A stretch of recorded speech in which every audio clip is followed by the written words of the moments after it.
aid. But first, for those of you who were not tuned in last Wednesday when we did the CPR portion, my name is Gabriel Cowley.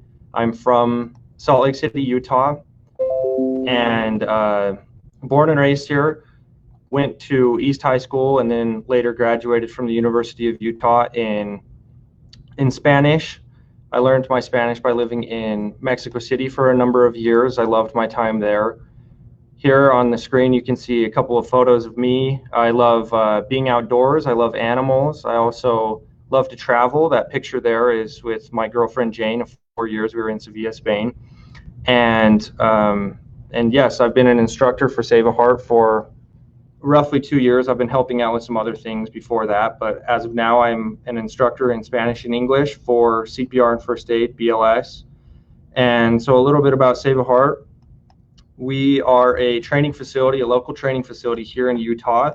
We've been around for about 24 years. We annually certify about 3,500 people. That includes nurses, contractors, dentists, dental offices, and so forth. Important to note that our courses are all approved by the EMS, OSHA, MSHA, and Utah licensing for foster and child care providers and healthcare providers. So if you're any of those and you are in need to recertify, give us a call or contact us here through the link that will be provided. What we teach for first aid, we teach a number of things. The main point that I like to hit on is just being prepared. Obviously, that includes being certified, and what we do in our certification is we go over a number of different scenarios: heart attack, stroke. I have it here on the screen.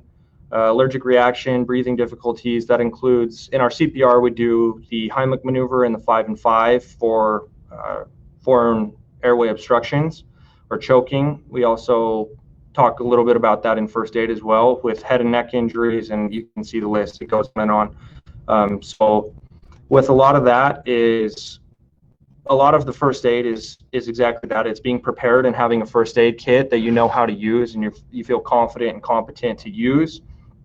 It also varies from individual to individual. For example, if you have someone under your guardianship that has allergies to certain substances or foods, it's best to be prepared with epinephrine or in any scenario with that. So with the first aid kit, we want to keep your first aid kit up to date. Like I mentioned, epinephrine, that drug does expire, so you want to keep that up to date and plan accordingly. I have here, if you want to take a look at this, some items that I feel like are necessities for just a small first aid kit. Here is my first aid kit. It comes with PPE precautions, non-latex gloves, SWAT-T tourniquets for stopping blood loss. I also have some gauze and some EMT scissors. I have a bunch of stuff in here. So we'll go over that in the first aid portion of the certification as well. Let's see. And so that's more or less what we'll be talking about. We'll be talking about how to identify symptoms of all of the things that we listed before: heart attack, stroke, how to treat shock, how to treat seizures. Also, something that I want to have be noted is the importance of remaining calm during the first aid. A lot of remaining calm has to do with your sense of preparedness. It will be an anxiety-driven situation. If someone has massive blood loss or is in shock, if we can identify those things, it will help us feel more competent in those scenarios, and that's very, very important. And that ultimately is what I want to give to you with the certification. Not only with the certification, meaning that you know those things and you're aware of those things, but you feel confident in addressing and treating those things, because every life is important and we want to retain quality of life with everything that we do.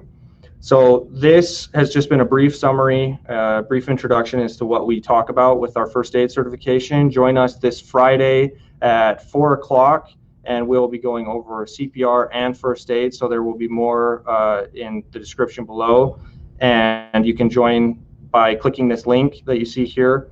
And we hope to see you this Friday.